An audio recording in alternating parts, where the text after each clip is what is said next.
Hey, welcome to Maximum Bat Speed. I want to do a video here today on ground outs. I get that question asked a lot by parents, especially in Little League age. Why does my child ground out all the time? And I try to explain to them what's going on. So I'm going to just do this video right here, and I'm going to try to show you what's the main cause of a player grounding out. And it's not only in Little League, it's also in high school. It could be softball. It could be, it can even be the pros, okay? But let me just explain to you what's going on here, if I may, so I can show you something that might help you to work with your child so that you can minimize ground outs, okay? Now, here we go. Now, we can see here on the left-hand side that we have the same player here at 10 and on the right at 15. Now, when he was 10 years old, he had a lot of good things going on. As you can see that we fixed things from the time he was 10 until now. But for now, let's just talk more about what's going on here with the swing very quickly here. You can see here he's very short to the ball, and this is very good right here, okay? And you can see here also on the right-hand side that he's also maintained the integrity of his swing right there. You can see that he's very short to the ball right here as well, okay? You can see this is very good. This is what you want in a swing, okay? And by that I mean on this area right here, the bat's coming down like at a 45-degree angle. Very nice job right there. Okay, you have a very nice compact swing. He has a nice bent arm right here, and he has the same thing going on over here, of course, at 15 years old. Okay, so this is something good.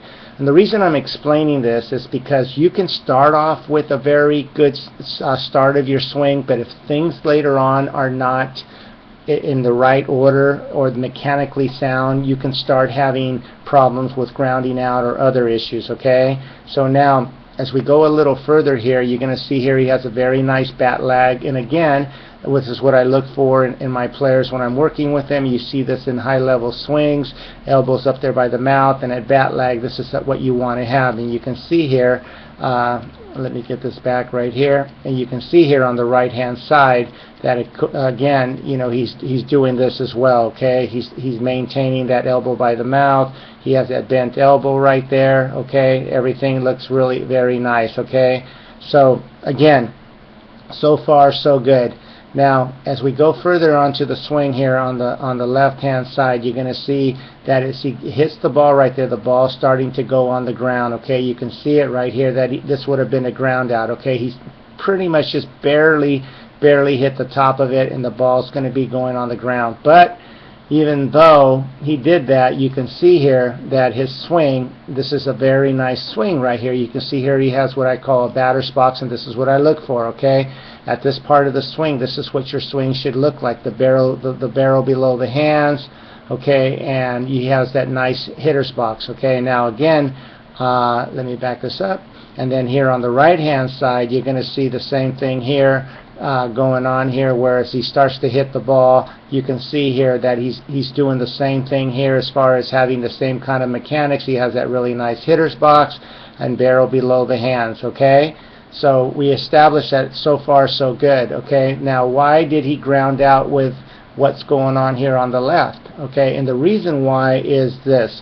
As you can see here, and I want you to just pay close attention here on the left-hand side. See where his hand is? Now watch what happens when I go one frame over to the swing. See what he did there? And you can see here if I go 2 frames, it even does it more.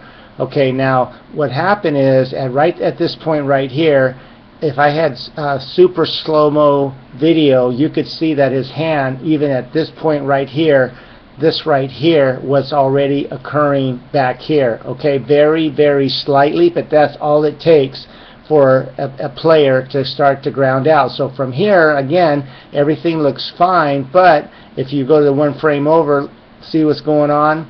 His hands are just flipping and rolling over. Now what it should look like, again, if we go to the right-hand side right here, watch the difference between what I just showed you on the left, and you can see here as after he hits it, you can see what's going on with the hand right here. He has a palm up, palm down. It's almost like a boxer punching someone in the stomach, and this is what should occur in a swing. As you hit the ball, okay, the arms extend out, extend, extend, extend, and then you get to this really nice extension like that, okay? and you can see that right here what he is, okay, and I'll go ahead and erase this right here on the left hand side, just to go back to what I was saying here. Right here he's short to the ball, and that's what you want to be, and very nice, very nice. And then what happens, again, I explain why he grounded out. And from here he's short to the ball, what you want to be, but he's also short through the ball. Okay, in other words, he's not allowing his body to be long through the ball. And by that I mean this. You can see here on the left hand side where he's short to the ball.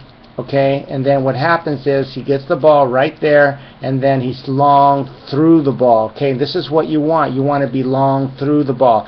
Now, how do you fix it? Okay, now very quickly, again, we're going to go here on the left. Okay, this looks good right here. Okay, so as long as you can get to this point right here where he is, and again, I'll go ahead and put him at this point right here, and I'll go to the right here.